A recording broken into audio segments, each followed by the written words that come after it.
Co-President of the Europe of Freedom and Democracy, Nigel Farage. The floor is yours. Well, here we are, on the edge of a financial and social disaster, and in the room today we have the four men who were supposed to be responsible. And yet we've listened to the dullest, most technocratic speeches I've ever heard. You are all in denial. By any objective measure, the euro is a failure. And who is actually responsible? Who's in charge out of you lot? Well, of course, the answer is none of you, because none of you have been elected, none of you actually have any democratic legitimacy for the roles that you currently hold within this crisis. And into this vacuum, albeit reluctantly, has stepped Angela Merkel. And we are now living in a German-dominated Europe. Something that the European project was actually supposed to stop.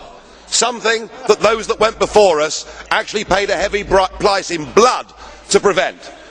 I don't want to live in a German-dominated Europe, and nor do the citizens of Europe.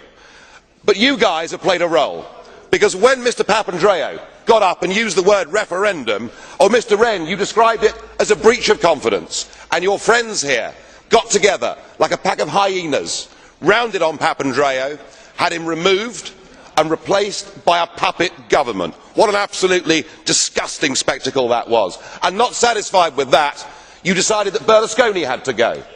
So he was removed and replaced by Mr Monti, a former European Commissioner, a fellow architect of this euro disaster, and a man who wasn't even a member of the Parliament. It's getting like an Agatha Christie novel, where we're trying to sort of work out who's the next person that's going to be bumped off. The difference is we know who the villains are. You should all be held accountable for what you've done. You should all be fired. And I have to say, Mr Van Rompuy, 18 months ago when we first met, I was wrong about you. I said you'd be the quiet assassin of nation-state democracy, but you're not anymore. You're rather noisy about it, aren't you? You, an unelected man, went to Italy and said this is not the time for elections, but the time for actions. What in God's name gives you the right to say that to the Italian people? Thank you. The